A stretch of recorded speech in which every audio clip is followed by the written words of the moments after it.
Are not scoring in this paper, जो पबैड ले रहे हैं किसमें as an optional, they are not scoring in this paper. हालांकि ये पेपर 1 से रिलेटिवली इजी है, but they are not scoring in this paper because they take this paper for granted, they take this paper as a sub part of polity.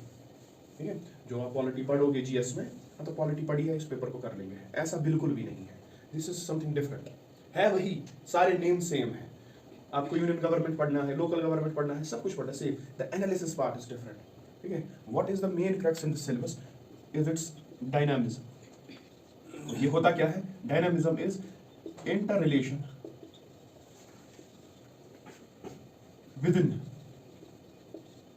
Paper 2, इस paper 2 में आपस के topics में inter relation and with paper 1, जहां पे आपने ये सीख लिया मैक्सिमम पेपर इज डन, मतलब how you can inter relate one topic of paper 2 with another topic of paper 2 and collectively paper 2 how you can relate to the theories and the concepts of paper 1। If you are making this combination तो you will score well. It's not factual, it's analytical. हाँ, facts का पता होना is important, ऐसा नहीं है कि आपको पता ही नहीं होगा प्रेसिडेंट के पावर्स क्या है, कौन कौन से एग्जीक्यूटिव पावर है, कौन कौन सा क्या है, that is important, that's factual part, that forms the base and from that base you move ahead towards what analysis. तो इसमें दो चीजें हैं, एक तो ये इंटर रिलेशन आपको आनी चाहिए, अगर इस पे आपने फोकस किया this paper is good for you, and second is current issues. ठीक है, paper second will be 60 to 70% dominated by the static portion, but 30 to 40% dominated by the current issues. Issues, not affairs. There is a difference. President गया Dubai, this is a current affair, this is a news.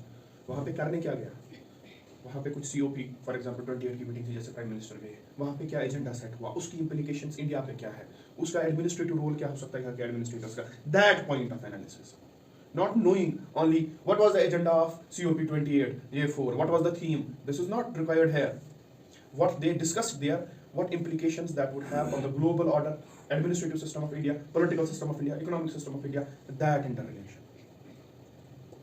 These two things make up your paper.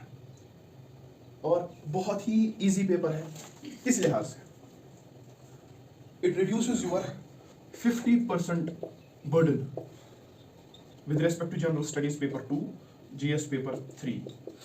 आपके GS paper 2 में polity, constitution, governance है, आपके GS paper 3 में economics है, planning कुछ, ठीक है, वो आपको अलग से पढ़ना पड़ता है। फिर अगर आपका ऑप्शन कुछ और हो, फॉर एग्जांपल सोशियोलॉजी और सम पॉलिटिकल साइंस और सम अदर थिंग, ज्योग्राफी, तो वो तो अलग से सारा पढ़ना पड़ेगा। हियर ऐसा केस नहीं है, 50% of these 2 papers will be completed here, तो it will save your time.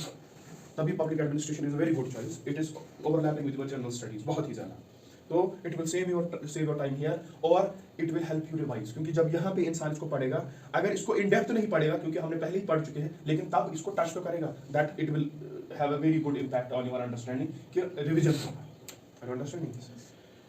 हो गई ये दो चीजें। इन दो चीजों से पहले आप मुझे बताओ थोड़ा सा intellectual discussion.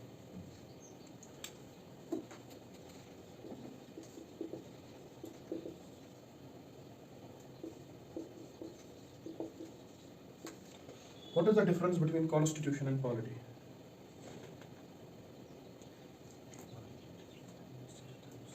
Or there is no difference? है? क्या है?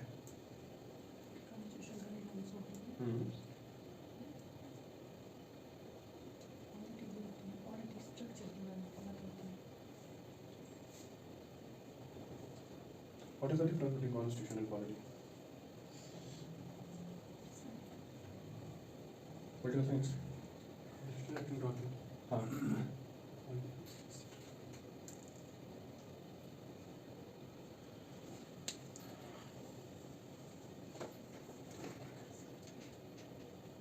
तुम लोगों की ड्राइंग बना रहा हूँ।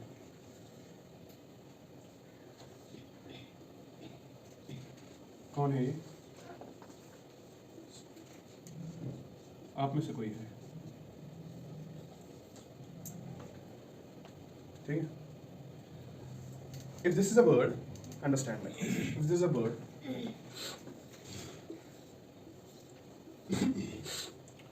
these are her eggs. ठीक है? if you will take any of the egg from this lot, ठीक है, the egg shall be matching the DNA, the required characteristics, even sometimes the blood group or every other essential characteristics of this word, because ये इसी से निकला है, ये इसी से निकला है. Are you understanding? DNA, characteristic features, blood group या कुछ और भी चीजें similar होंगी. They will never be in contradiction with this thing because they are derived from this parent. Are you understanding? So, Constitution is the same parent. Constitution is a fundamental book which has been written, and all the other laws in the country through which you have to govern the nation should bear similar existence as which is mentioned in the Constitution. If it has some discrepancy, then it will be considered not a part of Constitution. अगर यहाँ पे इसके egg के बदले हम किसी और जानवर का egg डालेंगे, there will be a difference. और उस difference की वजह से this will not be considered the part of that Constitution.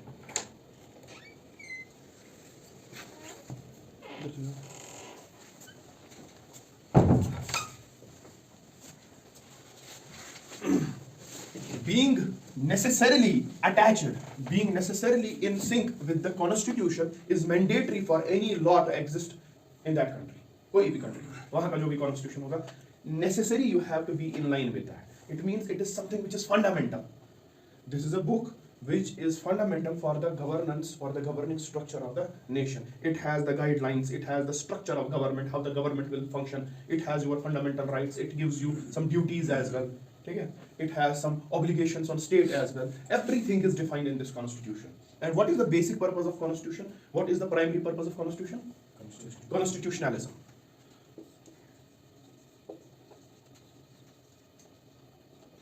This is a fundamental or the basic thing for which Constitution of any country has been made.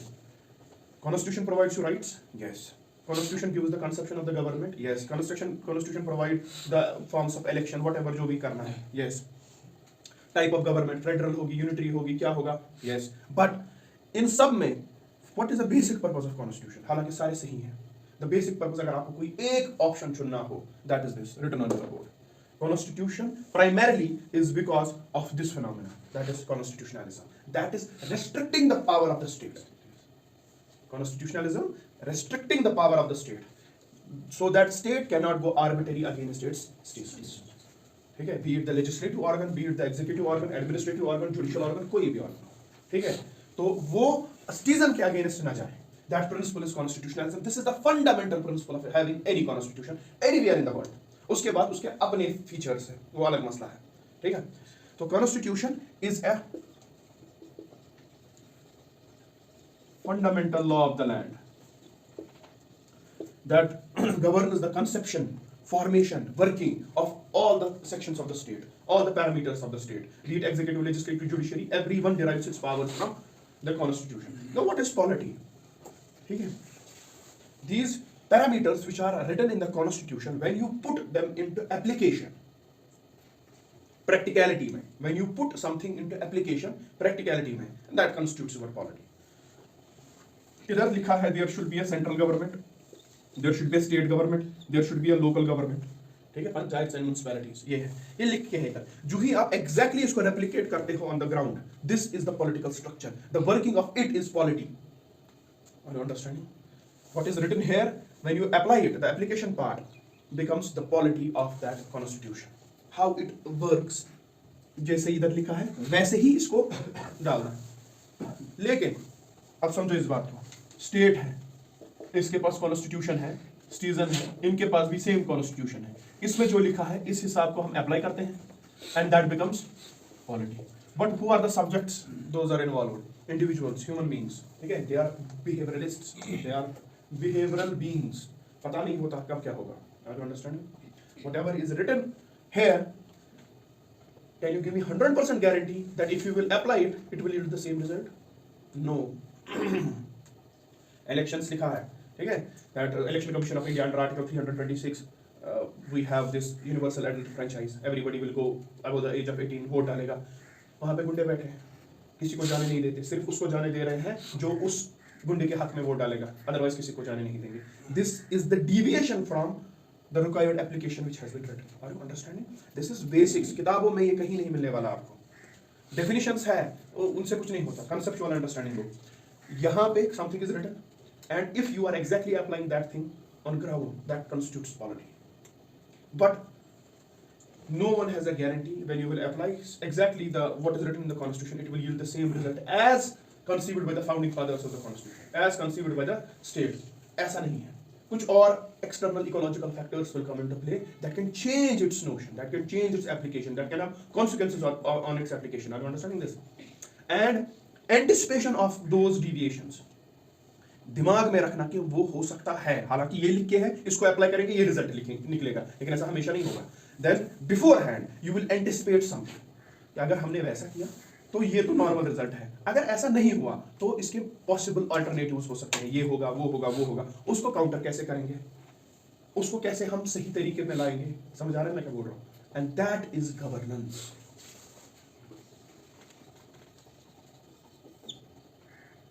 That is governance. Anticipation of things which can deviate from the necessary or required setup. जो आपने setup किया है, constitution है, इसको अच्छे से apply करोगे, it will become polity. अब there are ecological factors, there are other factors that are having an influence on this. Anticipating those factors and anticipating the alternatives, choosing the best way, preventing those things or taking necessary measures, that part constitutes governance. अगर जो लिखा है वो 100% apply होगा, governance की जरूरत नहीं है. Governance comes into play only when whatever you have written in the fundamental law of the land is not being applicable, is not applicable on the ground उस लिहाज से जैसा आपने कंसीव किया था. तो हम एक अदर फिनोमेना से इसको डील करते हैं, that is the phenomena of governance, कि हम इसको वहां की तरफ लेके जाते हैं.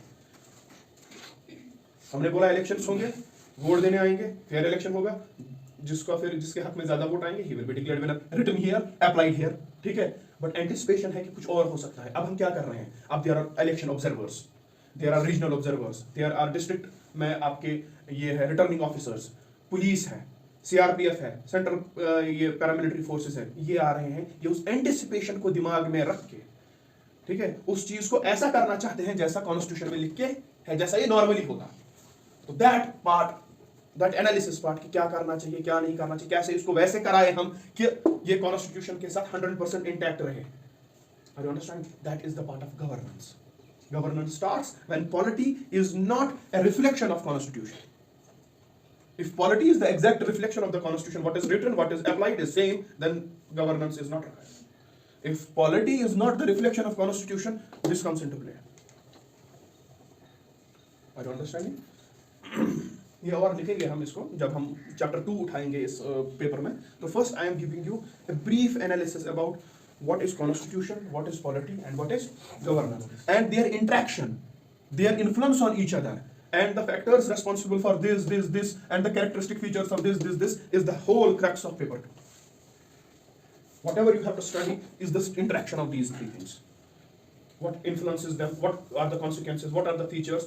जो भी हो रहा है इन्हीं तीन के बीच में हो रहा है इस पूरे पेपर में.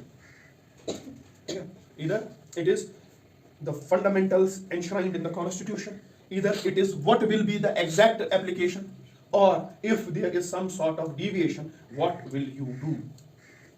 ठीक है, this is whole. Are you understanding?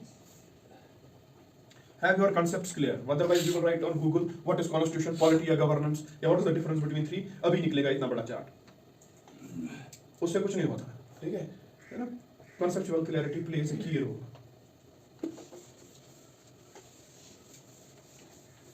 तो सिलेबस को डिस्कस करते हुए you have 14 units. Your unit 1 is the, किसी ने देखा है सिलेबस? आपको नहीं पता था हम आज पढ़ने वाले हैं, क्यों नहीं देखा? Unit 1 is evolution of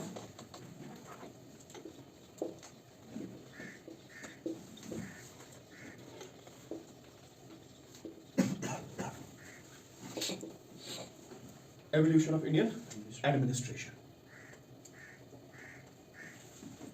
हालांकि better term would have been evolution of administration. Indian 1947 से पहले एडमिनिस्ट्रेशन था या नहीं था इज डिबेटेबल, ठीक है। तो ब्रिटिश एडमिनिस्ट्रेशन तक कैसे इवॉल्व हुए, क्या हम उस ब्रिटिश एडमिनिस्ट्रेशन को इंडियन एडमिनिस्ट्रेशन कहेंगे, in real sense it's debatable something. तो लेकिन हमें वहां नहीं जाना। Evolution of Indian administration, this is the first chapter. What is evolution, what do you refer by evolution, what's evolution? Change with time, evolve होना with time, but इसमें एक significant aspect है, it is not discrete, it is continuous, it is continuous, it's not discrete कि आज हुआ फिर break लग गई फिर ब्रेक लग गई। तो administration is an evolving process. जो आज का आपका सिविल सर्विसेज है, यहां तक पहुंचे हो आप, कहां से पहुंचे हो, कैसे पहुंचे हो, क्या क्या फीचर्स थे तब के एडमिनिस्ट्रेशन में, फिर जो मिडल में आया उस पे क्या था, फिर उसके बाद क्या था, अब क्या है। इट्स अ कंटिन्यूअस प्रोसेस, ठीक है। And change has happened no doubt, but in continuum. Are you understanding? This is the evolution of Indian administration, your first chapter, and it is divided under broad 3 paradigms. What is a paradigm? In which something single is dominant over other things. Okay? It has been divided into broad 3 paradigms. आपका traditional या ancient administration, फिर आपका Mughal administration, and then your British administration. And with these 3 things combined together, some features यहाँ के इधर पहुँचे, some इधर पहुँचे, इसमें इसका reflection था, इसमें कहीं इसका reflection था, combination of all these things have led to the evolution of what? Administration in India. Are you understanding this?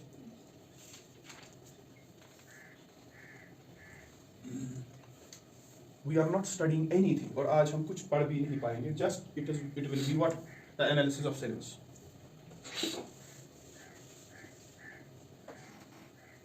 If it is your first traditional administration, ये हम ट्रेडिशनल एडमिनिस्ट्रेशन कहाँ से पढ़ते हैं और उसी को हमने ट्रेडिशनल एडमिनिस्ट्रेशन क्यों कहा, बहुत इंपॉर्टेंट है। This is the house hold book of paper 2 for public administration students, ठीक है। दिस इज फॉर पेपर 2, कोई भी टॉपर किसी को भी पूछो वो बोलेगा हमने ये पढ़ी है पेपर 2 के लिए, इससे मिला है ये। This has nothing in it. ये मैंने इसको खरीदा है सिर्फ आपको ये बताने के लिए, आप इसको गलती रिपीट नहीं करना, ठीक है। We will study 3 times more what is in this. But मसला ये है, इसमें जो लिख के दी है that is of no use. It's just facts, ठीक है। फैक्ट्स को कंपाइल किया गया है, बेसिक कॉन्सेप्ट्स को एड्रेस नहीं किया गया है इसमें, जो बेसिक नीड्स है। क्वेश्चन पेपर जो पेपर 2 का आता है और इस बुक में बहुत ज्यादा डिफरेंस है। The gap between the question paper and this book is very large. So we will bridge that gap. ठीक है, वो हम यहाँ पे ब्रिज करने की कोशिश करेंगे। You don't need to buy this. मैंने ऑलरेडी किया है, पैसे जाए आप मत करो, ठीक है। If anyone wants to see this book, he or she can see this here, ठीक है। लेकिन इसको लाने की जरूरत नहीं है। This is the household book for paper 2 public administration. Nothing मेरे लिए जीरो है, ये आपके लिए भी इसमें कुछ खास नहीं है, ठीक है। So the traditional administration, this has been given to us in our syllabus that you should start. You should study it from Kautilya. बहुत सारे नाम हैं इसके, Kautilya, Chanakya, चनकपुत्र Chanakya, he was the same person. तो इसको फ्रेमवर्क बनाकर you study the administration, क्योंकि इसने किताब लिखी थी known as अर्थशास्त्र. He has written a book known as Arthashastra, and then based on this book we have our foundations of current public administration. We have taken this as the baseline, but the concept arises, why this, ठीक है, why this was Mauryan period. Why Mauryan period in Indian history was chosen as a baseline for, or the evolution, or the starting point, or the initiating point of administration. Why Mauryan period में जो कौटिल्य आया था उसने एक book लिखी थी, why this treatise, this book is being considered as the fundamental foundation of evolution of administration. Basic question यहाँ से आ रहा है, ऐसा क्यों है? Can anybody tell me कि ऐसा क्यों था? मौर्यन से पहले भी एम्पायर्स थे, मौर्यन के बाद भी एम्पायर है, उनको भी कोई सिग्निफिकेंस नहीं मिली, पहले वालों को भी कोई सिग्निफिकेंस नहीं मिली, यहाँ पे सिग्निफिकेंस मिल गई इसको। What can be the possible reasons? That is Gupta period, ठीक है। ये किसी पर्टिकुलर आर्ट फॉर्म के लिए पिनाकल पीरियड है। You tell me administrative law में, एडमिनिस्ट्रेशन में why this has been chosen this period as the basic period, वहां से स्टार्ट होगा। Because it is considered golden. So on you.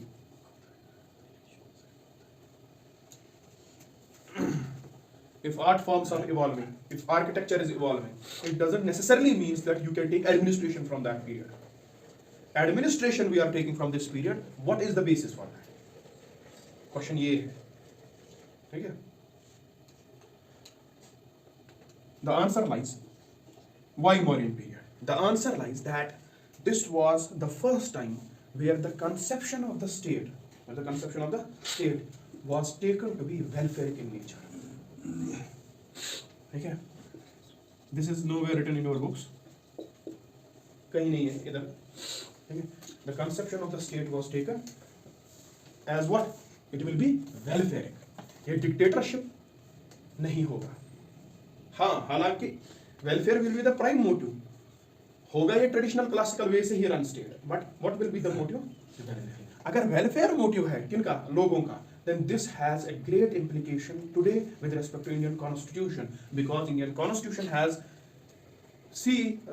viewed the Indian state as welfare state. Are you understanding? सबसे पहली बार welfare as a political doctrine evolving in this era. So king rule करेगा, king जो भी करेगा, but it should be centred around what? Welfare of the people. Welfare notion developed. आपने वो Kalinga war, Ashoka, खून उसने बहुत सारा देखा, ठीक है? उसके बाद उसने संन्यास ले लिया उन वॉर से. Then he embraced what? Buddhism. उसके बाद वो ये everything was towards peace, welfare, state craft, ऐसा ही. तो welfarism became a popular term with respect to the political circles. ये है पहला नोशन. मौर्यन पीरियड को क्यों हम बेसलाइन समझते हैं? It has relevance with the contemporary time. Welfare, and it shows us how a traditional society of some BC, ठीक है, 326 220 बीसी का एरा है, उस टाइम का एरा वेलफेयरिज्म कैसे देखता था, आज का कैसे देखता है, क्या डिफरेंस है, कोई क्या सिमिलैरिटी है, कोई क्या सीख सकते हैं वहां से? क्वेश्चन यही होते हैं, ठीक है? दूसरा पॉइंट, पहला पॉइंट है कि वेलफेयर नोशन है. दूसरा पॉइंट क्या था कि Mauryan period was considered as the baseline of evolution of Indian public administration. The most important thing is we have a complete text regarding this. हवा की बातें नहीं हो रही है. We have a treatise, we have a book. ठीक है? अर्थशास्त्र is present. This is the second most important thing, that this is the guiding line for evolution of Indian public administration. Because we have a book that is present between us. Are you understanding? अर्थशास्त्र है, इसका दूसरा point है. Welfarism है, तो ये becomes relevant with respect to India, and it also becomes important because we have a complete book available. ठीक है? तो these are the major two aspects why Mauryan period has been chosen as a base line of what? Evolution of administration. कि यहाँ से conception initiate हुआ है, यहाँ से स्टार्ट हुआ है. तो when this becomes important, automatically the study of these two, this person as what he has written, becomes important. What he has conceived, what is the notion. ठीक है? So he has given a concept of monarchy. We are not studying this chapter, just it's the introduction to syllabus. ठीक है? He has given the concept of monarchy. इसकी book में इसका मतलब ये है कि monarchy is the best system to run the state. King should be there. But इसने इस किंग को कैसे विजुअलाइज किया? इसने इस किंग को क्यों वैसे विजुअलाइज किया? That is the part of the study of this subject. ठीक है? इस पेपर. लेकिन मोनार्की जो ही इसने कही, why he considered monarchy as the best system? What was the notion? Welfare का मतलब क्या है? What is the मतलब ऑफ वेलफेयर? सिटीजन्स जो आपके हैं, उनके इंटरेस्ट को फुलफिल करना, उनकी नीड्स, यूटिलिटीज, उनको सर्विसेज, ये सब देना. Are you understanding? Services, utilities, needs and everything provided to the citizens. This is the notion of welfare. तो ये वेलफेयर जब करना है ऐसे, इसके लिए व्हाट इज रिक्वायर्ड? इसके लिए एडमिनिस्ट्रेशन रिक्वायर्ड नहीं, इसके लिए रिसोर्सेज रिक्वायर्ड है. पहले ठीक है, what is required for this are resources. A normal administrative system or a normal political system which is not that efficient or adaptive will have a good administration अगर खाली आपको resource allocate करने हो. देखो समझो इस बात को, अगर resources already present है, अब इनकी allocation करनी है, इसके लिए हमें highly developed administrative or political system की जरूरत, but you have to create the resources. That is the fundamental thing first. ठीक है, you have to create the resources. और फिर उन रिसोर्सेज को you will equitably distribute among citizens. That will be the welfare. Resources को create करना, and for creation of these resources it means this is economic. It is something economic. Resources, creation of these resources will need an able political system. ये किसी local political system या ऐसे unstable political system या किसी unstable king जिसमें वो features kingship के ना हो, उससे नहीं होने वाला. ठीक है, समझो इसने किताब लिखी क्यों है. Resources, welfare notion, for that you require resources, and for those resources you should need an able political system. ठीक है, और उस पॉलिटिकल सिस्टम के under able administrative system. then only resources will be generated, created, and they will be distributed equitably, and then the welfare notion of the state will be achieved. ठीक है, able political system. जो ही इसकी need बनी किसकी, political system की, then he wrote a treatise on it known as Arthashastra, basically on what, statecraft. This is also known as a book of statecraft, how to create and develop the state, how to run the affairs of the state in an amicable way so that resources are allocated, jahan resources was generated and then are allocated.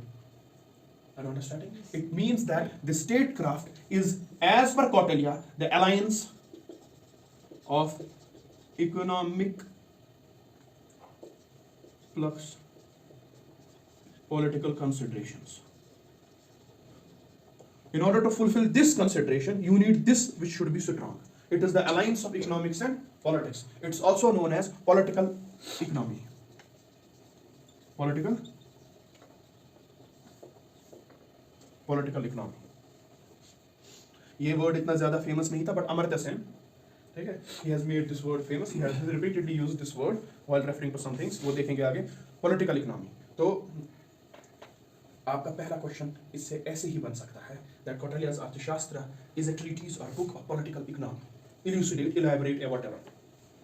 ये आपके books में नहीं है, but ये paper ऐसा ही होता है. That bridging the gap, you have to understand कहाँ से क्या हुआ. He considered welfare. Welfare के लिए इसको चाहिए resources के लिए able political system. वो इसकी नज़र में ये था, और उसके लिए इसने स्टेट क्राफ्ट की एक किताब लिखी कि कैसे रन करेंगे the political and administrative system of the nation. तो that is itself an alliance of economic and political considerations, basically related to what is known as political economy. Are you understanding this much? We have not started Arthashastra, कल होगा, आज syllabus चल रहा है. ठीक है, can you relate this thing with anything in paper 1?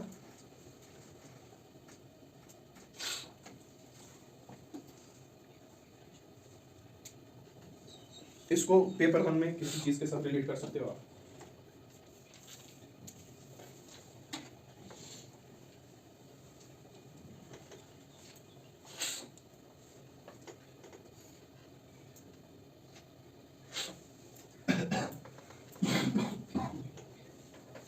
हो सकता है इकोनॉमिक्स एंड पॉलिटिकल कॉन्फ्लुएंस. नहीं आया ये आपको एग्जाम में तो बहुत बड़ी प्रॉब्लम है. This is basically reflecting somewhat which is known as public choice approach. What is public choice approach? It is the economic study of the state और the political study of economics. सुना है कभी? So that consideration can be linked with Kautilyan consideration of having the political economy. जब ये question exam में आता है, फिर आपके सर के नहीं छत के ऊपर से जाता है, बिकॉज आपने कंसीव ही नहीं किया है इस चीज़ को ऐसे. आपने क्या हुआ, आपने कौटिल्या उठाया. Kautilya was an Indian scholar, administrative scholar. He has written a book known as Arthashastra. His book contains these chapters. उसमें इसने बोला है मिनिस्टर, उसके अमत्या, बहुत सारी चीज़ों के बारे में रटा, जो लिख के है इस किताब में. तो ये एग्जाम देने वहाँ पे ये आ रहा है public choice approach. That is the new liberal thing. ठीक है, उसको कनेक्ट करा जा रहा है 326 BC के साथ. Are you understanding this? कि क्या पढ़ना है हमें और क्या बेसिक्स है इस अर्थशास्त्र की, कैसी कैसी किताब है ये, ठीक है? So this Kautilya's this administration book known as Arthashastra gives us a conception of a king. King, कि king होगा और इस king के क्या फीचर्स है, क्या सा है, वो सब कुछ हम इसी का अर्थशास्त्र में देखेंगे क्या है. But his king is not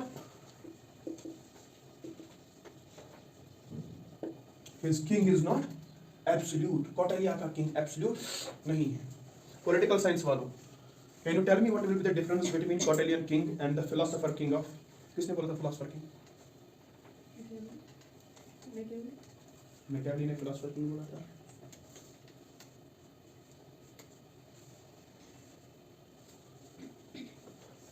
छोड़ो, ये डिबेट ही irrelevant है यहाँ पे. It is irrelevant because you don't know it. Otherwise, it's relevant. King is not absolute. It means king as per Kautilya. Kautilian king, which he conceives, he does not consider him as someone who is absolute, who cannot do. He can do anything or everything. So अगर वो anything or everything नहीं कर पा रहा है, तो उसको किसी framework के साथ जुड़ के वो काम करना है. He is bound by some rules or some framework. If the king is not absolute, then वो bound है ना. वो bounding लिखी कहाँ पे है? वो उसको उसने आपने कैद कर रखा है, उसको पूरा आपने लिबर्टी नहीं दी है. For example, the second portion of this evolution of public administration is Mughal administration. वहां पे भी कौन है? किंग है. But the Mughal king differs from the Kautilyan king. Mughal king is absolute. ठीक है? There is no scope of conflict, no scope of revolt, no scope of any doctrine जिसने बांध के रखा हो किसको? मुगल किंग. यहां वाला किंग वैसा नहीं है. Kautilya conceives the king and he is not absolute or he is governed by, पहले इसको नोशन में सीधे लिखो, rule of law. He is governed by rule of law. हमने कुछ लिख के दिया है, law. He is governed by rule of law.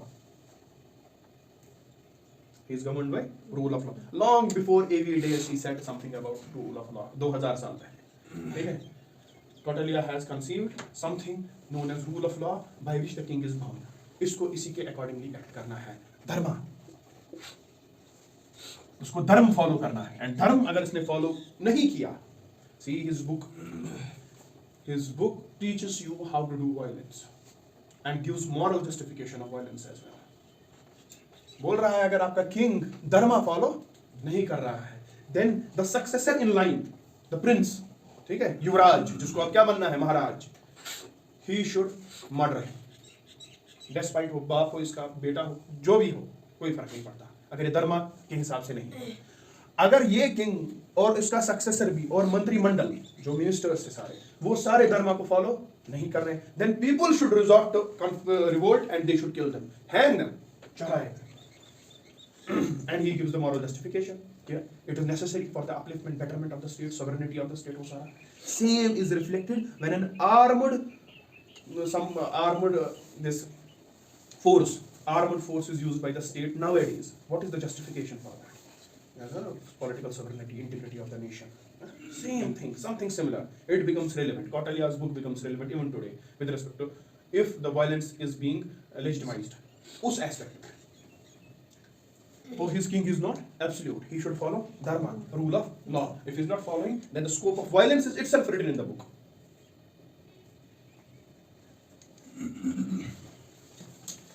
और अर्थशास्त्र contains 15 books. कितनी? 15 books. And every book is known as Adikarnas.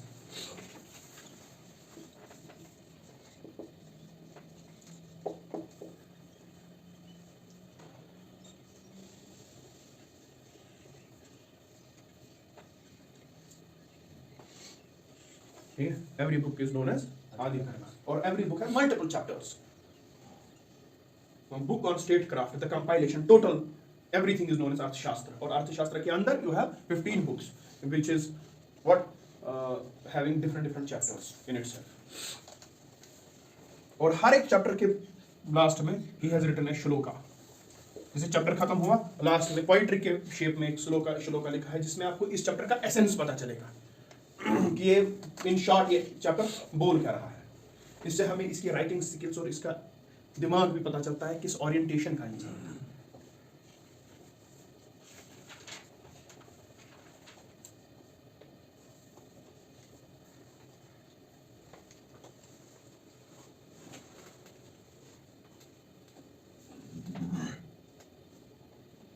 Are you having a brief idea about who was Kautilya and what he has written, why he has written, why you have to study this thing, why it is in your syllabus? So what becomes relevant from this first paradigm? What as PubEd students we have to study? Administrative structure. सबसे पहली बात. What we have to study? Administrative structure. दूसरा, comparison of his administrative structure, किसका? कौटिल्य का, with modern administrative structure. Kautilya और modern. Modern में administrative structure, who is the forerunner of administrative structure in the modern era? कौन है जिसका system is the more dominant system even now? Weber. ठीक है. Weber's bureaucratic model is still prevalent with some change, some participation and some inclusiveness, electronic, वो सब ये सब. But Weber is Weber. Modern administration is conceived through the prisms of Weber, and there is a comparison between Kautilya and Weber. Kautilya versus Weber.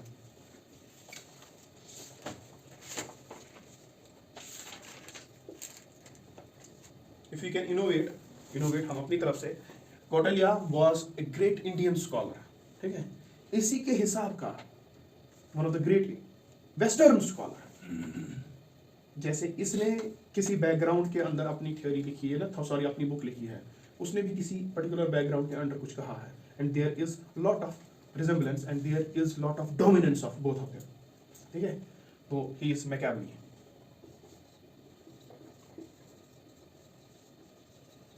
Machiavelli. Kautilya versus Machiavelli. Machiavelli की book का नाम? Prince. Very good. Prince. The Prince. जैसे इसने अर्थशास्त्र लिखी है, Machiavelli has written Prince. और Prince के फंडामेंटल फीचर्स और कौटिल्य के अर्थशास्त्र के fundamental features we will compare them. ठीक है. ये हमारे लिए इंपॉर्टेंट है. Is Kautilya statecraft good governance?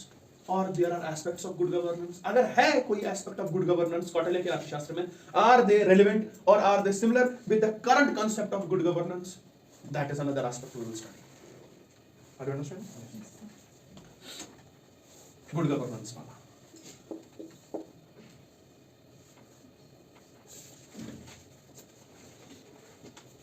और अर्थशास्त्र जिसके लिए सबसे ज्यादा फेमस है, इवन नाउअडेज अभी developed nations of the world are following Arthashastra more than India with respect to this particular phenomena, that is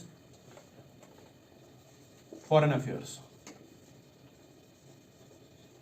that is foreign affairs. Mandala theory of Kautilya.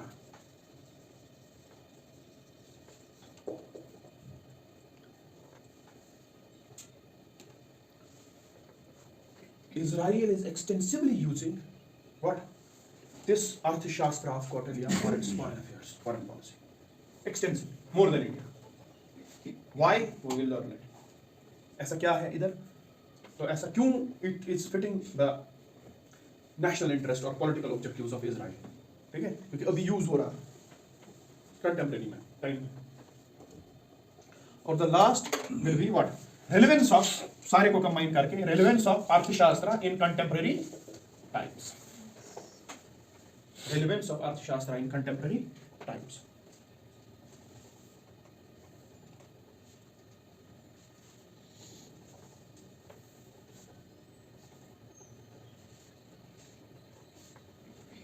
This is unit 1 का पहला पार्ट, evolution का पहला part. That is what?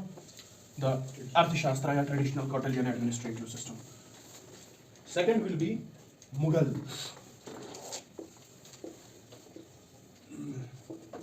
administration. इतना तो पता है ना, हम सिलेबस कर रहे हैं, ठीक? जाके यूपीएससी का कोई क्वेश्चन देखना कौटिल्य पे, ठीक है, जो पूछा गया है, you will be able to answer without study. हमने भी पढ़ा नहीं, बट जो भी मैंने आपको पढ़ाया, जैसे मैंने आपको एसेंस दी, you will be able to answer it 60% correct. Mughal administration, इसका एक पेक्यूलियर फीचर क्या था? That they were outsiders, they were outsiders, they were aliens, exotic, बाहर वाले, foreigners, but they give rise to a settled administration. ये चल रहा है, but they give rise to a settled administration. What is settled? कि वो आए, उन्होंने लूट मार नहीं मचाई, वो यहीं रहे, वो यहीं रहे।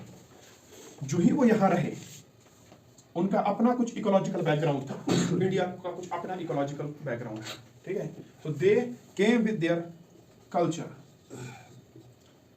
We had our culture, and there was confluence. There was confluence. What's confluence? कुछ उन्होंने अडॉप्ट किया, हमारे कुछ हम देंगे। What is influence? इन्फ्लुएंस जब हम ही करते हैं या वो ही हम करते हैं, Yes. One side. Influence is when you have one dominant effect from one side. Confluence is, it is the amicable mixing. Both are equal, both are respectful, and then there is a mixing. ठीक है?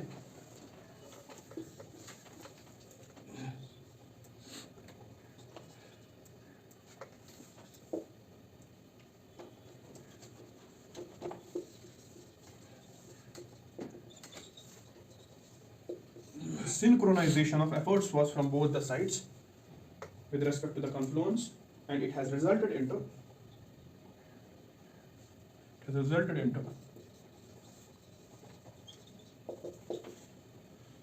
syncretism, syncretic system or syncretism.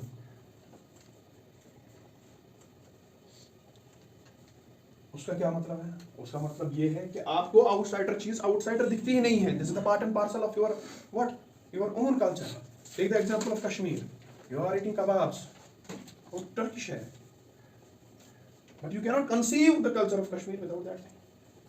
It's just confluenced. Biryani कहाँ का है? Biryani India का तो नहीं है, वहीं का है, अपने साथ लाए थे, ठीक है? But without biryani the conception of Indian food is incomplete, ठीक है? तो दे what they did, Mughals, they Indianized themselves. They Indianized themselves.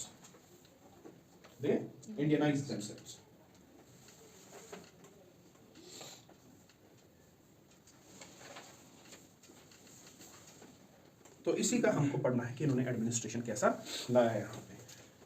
They revived the concept of king as an appointee of God. King as an appointee of God. अब यहाँ इस theory से, divine theory कहते हैं इसको, अब यहाँ इस थ्योरी से अगर king is appointee of, तो there is no scope of any conflict, क्योंकि इसके साथ बगावत करना ऊपर वाले के साथ बगावत करना है। He has been given the status of demigod. दुनिया पे ये है खुदा, demigod, and the notions like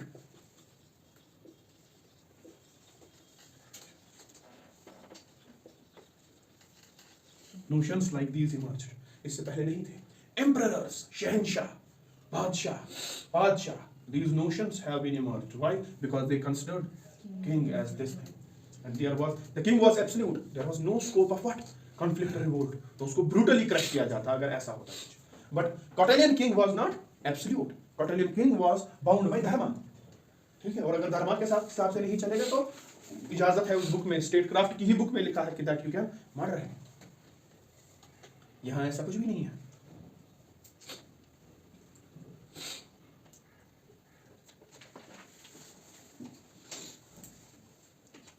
तो जब किंग है absolute, it means the notion of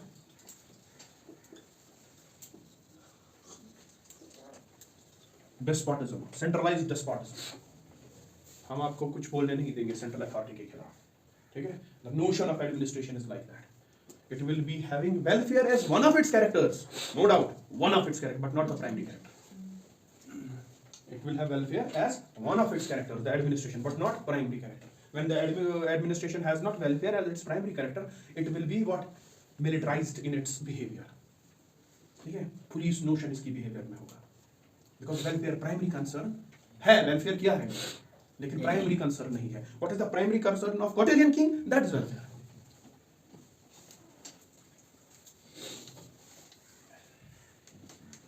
So their administration will somewhat reflect what? Military aspects. ठीक है, military administration. I am just giving you the blueprint what we have to study. ठीक है, military administration. Monotonous administration. It means at the central level administration same है, एक ही तरीके की, एक ही हिसाब से चलती है. At the provincial level, state level पे भी administration same है, एक ही तरीके की. At the local level भी administration same. From bottom to top, top to bottom, administration में कोई difference नहीं है. The rules, procedures are how administration is being run. ठीक है? Monotonous administration. और इसका एक बहुत ही peculiar feature है मुगल administration का.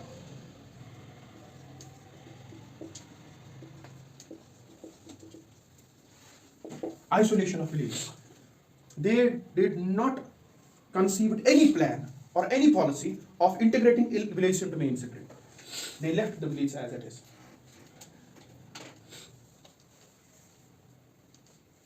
They left the village as it is. कोई भी इन्होंने स्टेप्स अपने इसमें नहीं लिए. किसको? विलेज को इंटीग्रेट करने के लिए. कहाँ पे? मेन सिटी में.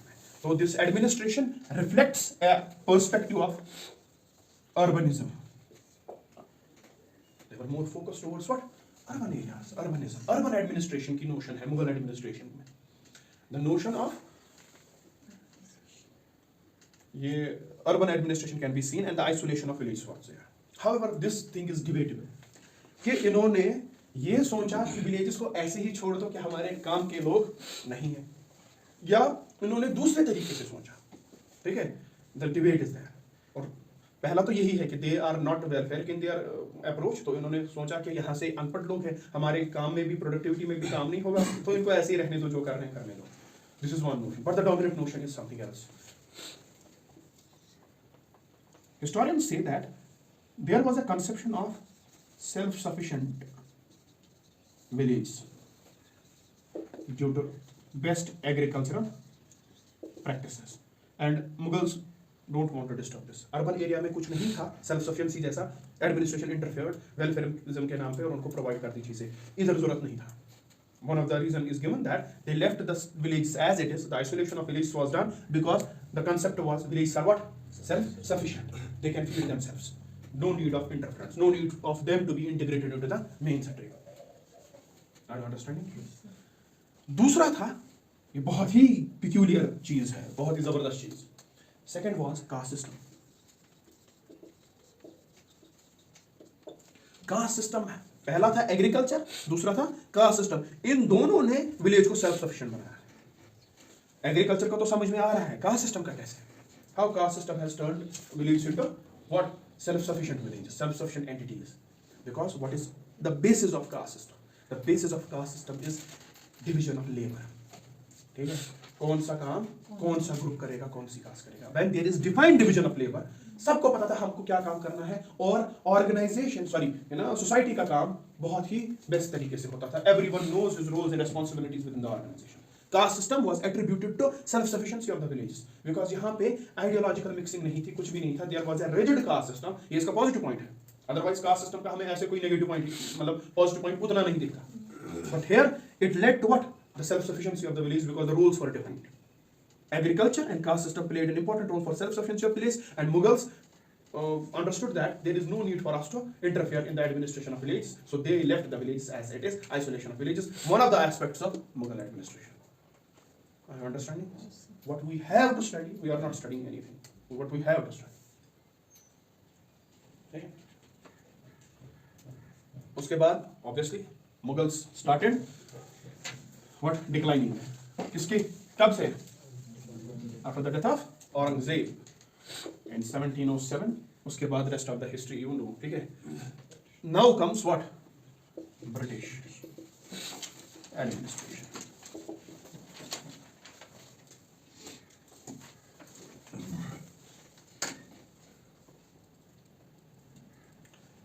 As everyone of know traders के तौर पे आए थे, ठीक है, ट्रेडर्स के तौर पे. Then they negotiated with the kings at the central level, at the provincial level for getting फरमान्स ले लिए. उससे क्या होता था, वहाँ उनको टैक्स ड्यूटीज नहीं देनी पड़ती थी, टोल टैक्सेस नहीं देने पड़ते थे. तो they made good relations with what? The kings of that time, the princes of that time. हो गया वो. दूसरा, they convinced them कि हमारे ट्रेड को खतरा है. We need some forts, some secure palaces, and we need some armored guards for that. Please ऐसा कुछ कर दो. तो वो भी इनको ग्रांट हो गया.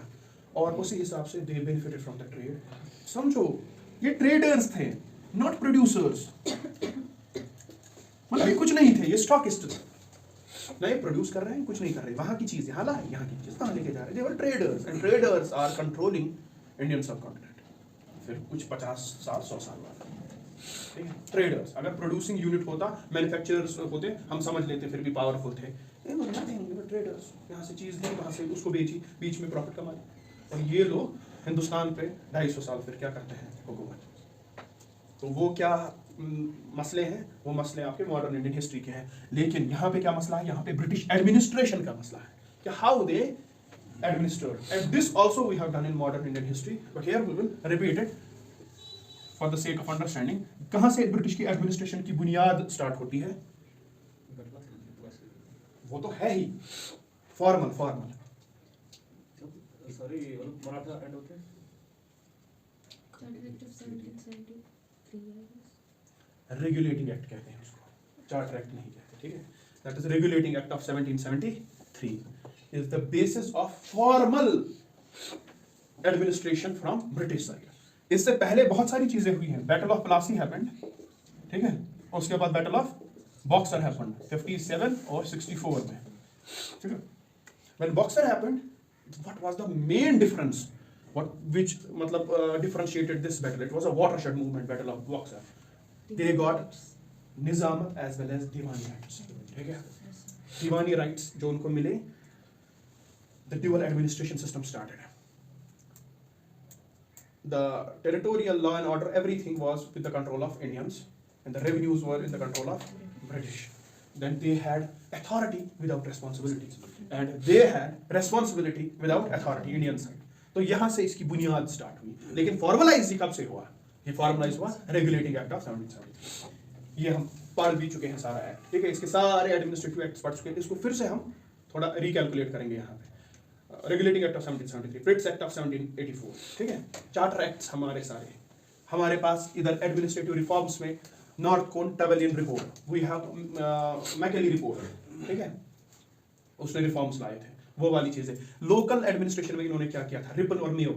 ठीक है, Lord Ripon and Lord Mayo, उन्होंने लोकल एडमिनिस्ट्रेशन में क्या किया था. फिर जब इन्होंने इंडियनाइज करना चाहा किसको, एडमिनिस्ट्रेशन को, तब क्या स्टेप्स लिए इन्होंने? सबसे पहले इन्होंने सेपरेट इलेक्टोरेट का ये लिया. ठीक है, उसके बाद इन्होंने डायरकी इंट्रोड्यूस की. What is dyarchy?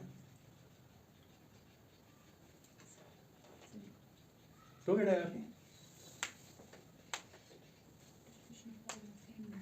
Very good. This is the division of powers at same level. What is then federalism? Very good. Federalism is the division of power at different level. And division of power at the same political level is diarchy. Okay?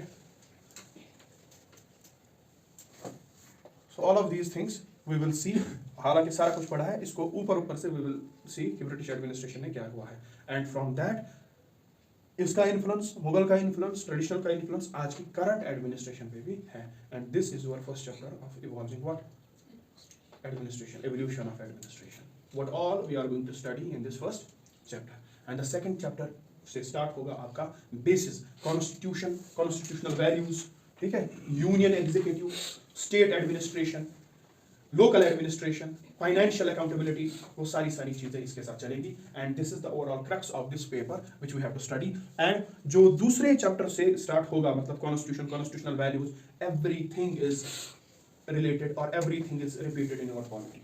What is different is this chapter. ठीक है, इसमें भी what is different is the traditional part.